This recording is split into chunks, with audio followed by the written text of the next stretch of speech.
ദൈവം ചെയ്ത ഉപകാരങ്ങൾ മറന്നു പോകാതെ സ്തോത്രം ചെയ്യുമ്പോഴാണ് ദൈവം അതിന് വില കൽപ്പിക്കുന്നത്. പലപ്പോഴും നിർബന്ധിച്ചാണ് പലരെ കൊണ്ടും സ്തുതി സ്തോത്രയാഗങ്ങൾ അർപ്പിക്കുന്നത്. അതല്ല, മനഃപൂർവമായി ദൈവത്തിൻ്റെ സന്നിധിയിൽ നമ്മൾ കഴിക്കുന്ന യാഗത്തിന് അതിൻ്റെതായ പ്രത്യേകത, ആരുടെയും നിർബന്ധത്താലല്ല. രാത്രിയിൽ നമ്മൾ ദൈവത്തിൻ്റെ സന്നിധിയിലേക്ക് കടന്നു വന്നതെങ്കിൽ തീർച്ചയായും ദൈവത്തെ നന്ദിയോടെ സ്തുതിക്കുക, ആരാധിക്കുക.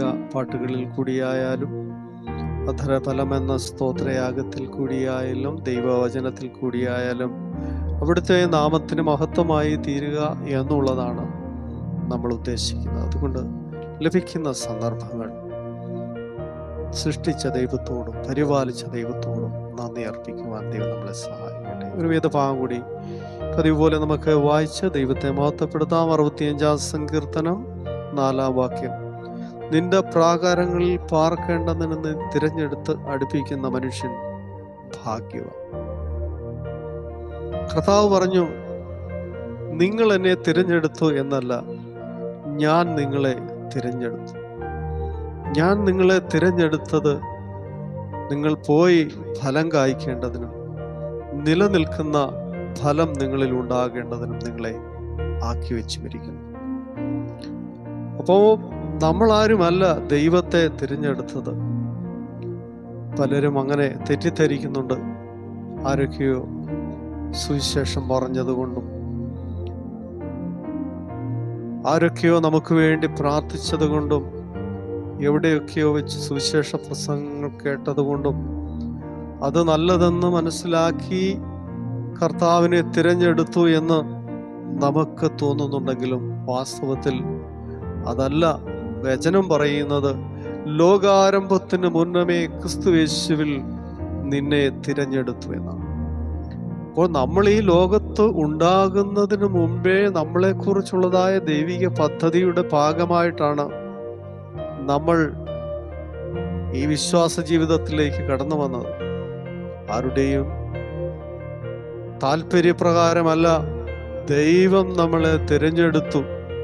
ആ തിരഞ്ഞെടുപ്പിനെ ഓർത്ത് ദൈവത്തെ സ്തുതിക്കുകയാണ്. അതുകൊണ്ട് വചനം പറയും, നിങ്ങളുടെ വിളിയും തിരഞ്ഞെടുപ്പും നിങ്ങൾ ഉറപ്പാക്കും.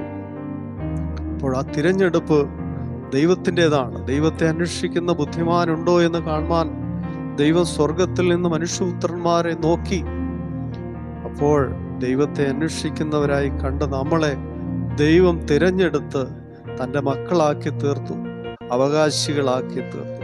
അങ്ങനെ ദൈവത്താൽ തിരഞ്ഞെടുത്ത് തൻ്റെ പ്രാകാരങ്ങളിൽ പാർക്കേണ്ടതിന് തിരഞ്ഞെടുത്ത് അടുപ്പിക്കുന്ന മനുഷ്യൻ ഭാഗ്യവാൻ. അതുകൊണ്ട് ദൈവത്താൽ നമ്മളെ തിരഞ്ഞെടുക്കപ്പെടേണ്ടതിന് പ്രത്യേകം നമ്മൾ പ്രാർത്ഥിക്കണം. ഹാലലുയ. ദൈവികമായ തിരഞ്ഞെടുപ്പിന് വളരെ പ്രത്യേകതയുണ്ട്, അതിന് വളരെ പ്രതിഫലമുള്ളതാണ്. അതുകൊണ്ട് നിസ്സാരമായ ഒരു കാര്യമല്ല ഈ വിശ്വാസ ജീവിതം. അത് ദൈവത്താൽ തിരഞ്ഞെടുക്കപ്പെട്ടവരുടെ കൂട്ടമായതുകൊണ്ട് അവരോട് ദൈവം വാഗ്ദത്തം ചെയ്തിരിക്കുന്നതായ എല്ലാ വാഗ്ദത്തങ്ങളും തക്ക സമയത്ത് അവർക്ക് വേണ്ടി നിറവേറ്റപ്പെടുകയും അവർക്ക് കൊടുക്കാവുന്ന ഏറ്റവും വലിയ സൗഭാഗ്യകരമായ അവസ്ഥയിലേക്ക് ദൈവം അവരെ നടത്തുകയും ചെയ്യുന്നു എന്നുള്ളതാണ് നാം ഇതിൽ നിന്ന് മനസ്സിലാക്കേണ്ടത്. അപ്പോൾ ദൈവം അങ്ങനെ തിരഞ്ഞെടുത്തിട്ടുണ്ടെങ്കിൽ ദൈവത്താൽ നമ്മൾ അനുഗ്രഹിക്കപ്പെട്ടവരാണ് പല നിലകളിൽ. അതിനെക്കുറിച്ച് കൂടുതൽ വിശദീകരിക്കേണ്ട ആവശ്യമില്ല. അല്ലാതെ തന്നെ നമുക്കെല്ലാവർക്കും അറിയാം, ദൈവം വാഗ്ദത്തം ചെയ്ത ദൈവരാജ്യം പോലും നമുക്ക് അവകാശപ്പെട്ടതാണ് എന്നുള്ളതായ കാര്യത്തിൽ തർക്കമില്ല. ഹല്ലേലൂയ. ഇവിടെ പറയുന്ന ചില വാക്യങ്ങളെ നമുക്കൊന്ന് വായിച്ച് ദൈവസന്നിധിയിൽ പ്രാർത്ഥിപ്പാൻ ആഗ്രഹിക്കുകയാണ്. അങ്ങനെ നിന്റെ പ്രാകാരങ്ങളിൽ പാർക്കേണ്ടതിന് നീ തിരഞ്ഞെടുത്ത് അടുപ്പിക്കുന്ന മനുഷ്യൻ ഭാഗ്യവാൻ. അങ്ങനെ ദൈവത്താൽ തിരഞ്ഞെടുത്ത് അടുപ്പിച്ച ഞങ്ങൾ നിന്റെ വിശുദ്ധ മന്ദിരമായ നിന്റെ ആലയത്തിലെ നന്മ കൊണ്ട് തൃപ്തരാകണം. പലപ്പോഴും ദൈവം വിളിച്ചു വേർതിരിക്കപ്പെട്ടവരാണെങ്കിൽ ദൈവത്തിൻ്റെ അനുഗ്രഹങ്ങൾ കൊണ്ട് നമ്മൾ തൃപ്തരാകണം. സ്വർഗത്തിലെ ദൈവം ഏതെല്ലാം രീതിയിലുള്ള അനുഗ്രഹങ്ങളാണ്, നന്മയും കരുണയും നിന്റെ ആയുഷ്കാലമൊക്കെയും നിനക്ക് നൽകുന്നു.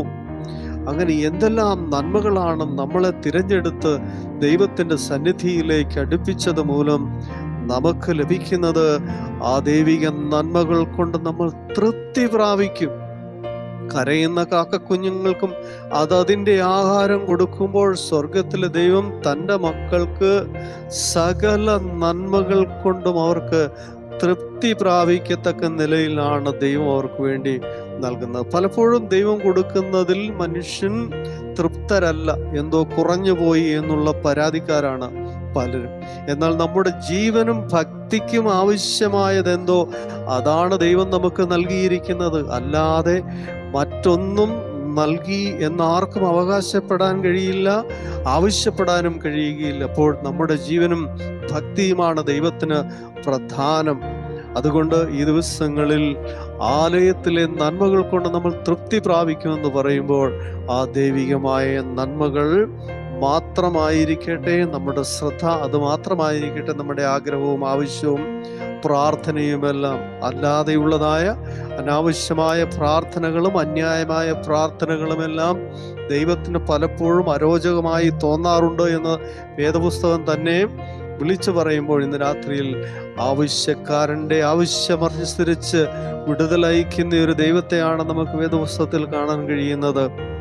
അതവൻ ആഗ്രഹിച്ചതിലും നനച്ചതിലും അത്യന്തം പരമായി അവൻ അതുകൊണ്ട് തൃപ്തി പ്രാപിക്കുവാൻ തക്കവണ്ണം ഇടയായി തീരുന്നു എന്നുള്ളതാണ് നമ്മൾ മനസ്സിലാക്കേണ്ടത്. ഹല്ലേലൂയ. അവന്റെ ജീവിതത്തിൽ എല്ലാം, അവന്റെ കുടുംബമായാലും അവന്റെ തലമുറകളായാലും അവന്റെ കൃഷിയായാലും അവന്റെ ജോലിയായാലും എല്ലാം അനുഗ്രഹിക്കപ്പെടുകയാണ് അതുമൂലം ചെയ്യുന്നത്. അപ്പൊ ദൈവത്താൽ തിരഞ്ഞെടുക്കപ്പെട്ടാൽ നമ്മുടെ ഏറ്റവും കാര്യങ്ങളിൽ ദൈവികമായ ഇടപെടലുകൾ ഉണ്ടാകും, ആ ദൈവത്തിന്റെ കരുതലുകൾ ഉണ്ടാകും. പ്രത്യേകമായൊരു വിഷയത്തിന് വേണ്ടി മാത്രമല്ല ദൈവം നമ്മളെ അനുഗ്രഹിക്കുവാൻ തിരഞ്ഞെടുത്തിരിക്കുന്നത്. അതുകൊണ്ട് നമ്മുടെ എല്ലാ വിഷയങ്ങളുടെ മേലും ആധിപത്യമുള്ള ആ ദൈവത്തിന്റെ കരങ്ങളിലാണ് നമ്മളായിരിക്കുന്നുള്ളതായ കാര്യം നമ്മൾ മറന്നു പോകരുത്. ഹല്ലേലൂയ.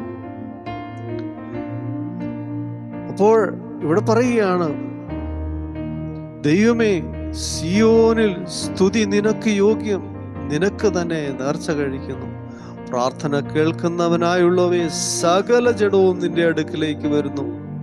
അപ്പോൾ സകല ജനവും പ്രാർത്ഥന കേൾക്കുന്നവനായ ആ ദൈവത്തിന്റെ പ്രാകാരങ്ങളിലേക്ക് വരികയാണ്. പക്ഷേ ദൈവം തിരഞ്ഞെടുക്കപ്പെടുന്നവർ ചുരുക്കമാണ്.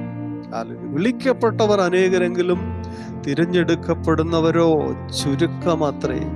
അപ്പോൾ ദൈവത്തിന്റെ സന്നിധിയിലേക്ക് സകല ജനവും അടുത്തു വരികയാണ്. അപ്പോൾ ദൈവത്താലുള്ള ഒരു തിരഞ്ഞെടുപ്പ് ഉണ്ടാകേണ്ടതിന് നമുക്ക് ദൈവത്തോട് അപേക്ഷിക്കാം. എൻ്റെ അകൃത്യങ്ങൾ എൻ്റെ നേരെ അതിബലമായിരിക്കുമ്പോഴും നീ ഞങ്ങളുടെ അതിക്രമങ്ങൾക്ക് പരിഹാരം വരുത്തി നിന്റെ പ്രാകാരങ്ങളിലേക്ക് അടുപ്പിക്കുന്ന ദൈവമാകയാൽ ഞങ്ങൾ അങ്ങയെ സ്തുതിക്കുകയാണ്. അപ്പോൾ സകല അകൃത്യവും പാപവും ചെയ്ത് ഈ ലോക ജീവിതം നയിക്കുന്നവരായ നമ്മളെ ഓരോരുത്തരെയും ദൈവം എന്ത് ചെയ്യുന്നു? നമ്മുടെ അകൃത്യങ്ങൾക്കും അതിക്രമങ്ങൾക്കും പാപങ്ങൾക്കും പരിഹാരം വരുത്തി തൻ്റെ പ്രാകാരങ്ങളിൽ പാർക്കേണ്ടതിന് ദൈവം നമ്മളെ തിരഞ്ഞെടുത്ത് അടുപ്പിക്കുന്നു. ഇപ്പൊ നമ്മുടെ അതിക്രമങ്ങളൊക്കെ എങ്ങനെയാണ് നമുക്ക് മോചിച്ചു കിട്ടുന്നത്? യേശു ക്രിസ്തുവിന്റെ രക്തം നിന്റെ സകല പാപവും പോക്കി നിന്നെ ശുദ്ധീകരിക്കുന്നു. അപ്പൊ യേശു ക്രിസ്തുവിനാൽ ശുദ്ധീകരിക്കപ്പെട്ട് അവന്റെ പ്രാകാരങ്ങളിൽ പാർക്കേണ്ടതിന് ദൈവം തിരഞ്ഞെടുത്തടുപ്പിക്കുകയാണ്. അങ്ങനെ തിരഞ്ഞെടുത്തടുപ്പിച്ച മനുഷ്യൻ ഭാഗ്യവാൻ. ഹല്ലേലൂയ. അവൻ ആലയത്തിലെ സകല നന്മകൾ കൊണ്ടും തൃപ്തി പ്രാപിക്കും.